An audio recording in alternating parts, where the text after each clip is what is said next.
Hope you had a great weekend, CA Hoops fans. Welcome back to another episode of CA Hoops Weekly, season preview presented by Under Armour. I'm Bobby Broyles, along with Rob Washburn, as we take a look at the Delaware Blue Hens. And Rob, this Blue Hens team was one of the youngest in the nation last season. They really struggled gelling at first, but Monte Ross's team came on strong at the end of the season. Yeah, the combination of an extremely young roster and some early season injuries led to that slow start. But the Blue Hens got hot down the stretch and knocked off 3 first-place teams over a 12-day stretch in February to reach the 500 mark in CAA play. Now, the experience all those young guys got should pay dividends this season. It'll be interesting to see if they can continue that momentum as 4 starters and several top reserves are back.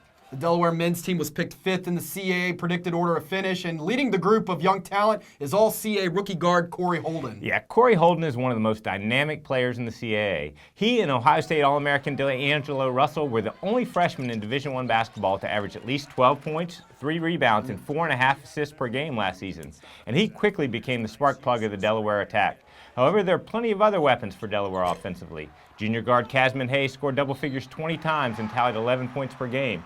Chavarsky Corbett joined Holden on the CAA All-Rookie squad after contributing nearly 9 points per contest, and Devon Pinkert is an excellent perimeter shooter. And the Blue Hens also have experience inside, as 5th-year senior Marvin King Davis and junior Maurice Jeffers combined for over 16 points and 10 rebounds per game last year. This is a team with a tremendous amount of potential. Indeed. Coach Ross talked about his sophomore point guard Corey Holden and his expectations for him this season. Take a listen. On the court, no. Basketball-wise, I'm not surprised. I was surprised at the impact that he had in the locker room as a leader. And that's been something that has continued this year. His leadership and his willingness to step up to the plate, be a leader, and take blame when things go wrong, I think is a sign of a good leader, and I think he'll be a good leader for us. And I'm excited about the work ethic that he's had throughout the summer and throughout our preseason. And for him to continue that type of work will mean great success for him and great success for us as a team. Now over to the women's side, we bring in Kelly McCarthy. And Kelly, it may be fair to say it was a rebuilding season for the Blue Hens last season. That ended with them failing to reach the CAA championship game for the first time since 2010. You know, it was really more of a streaky season for the Blue Hens. After opening CAA play at 0-3, they won 8 of their next 10 before dropping their final 5 of the regular season. But in the CAA championship, they played well and surged into the semis. Youth was definitely a factor last year, but those players matured a lot in the postseason and should be in for a good year. This Delaware team has been picked 5th in the CAA preseason poll. Speaking of these underclassmen that will be stepping up, they have a solid pair of guards that this team can build around in Erica Brown and Courtney Green. Head coach Tina Martin looked for a leader last season and found one in the emergence of Erica Brown. Brown earned All-CAA second-team accolades after averaging 14 points and 4 rebounds per game. She was complimented in the backcourt by senior Courtney Green, who also posted 14 points a contest and was the league's top free throw shooter. It will be great to see Alicia Bell back on the court after suffering a gruesome leg injury early in 2014. She was definitely missed. In the front court, we can once again expect Hannah Jardine to be a threat on the perimeter and down low. The junior led the league in three-point shooting last season and scored in double figures in 20 of her last 23 games.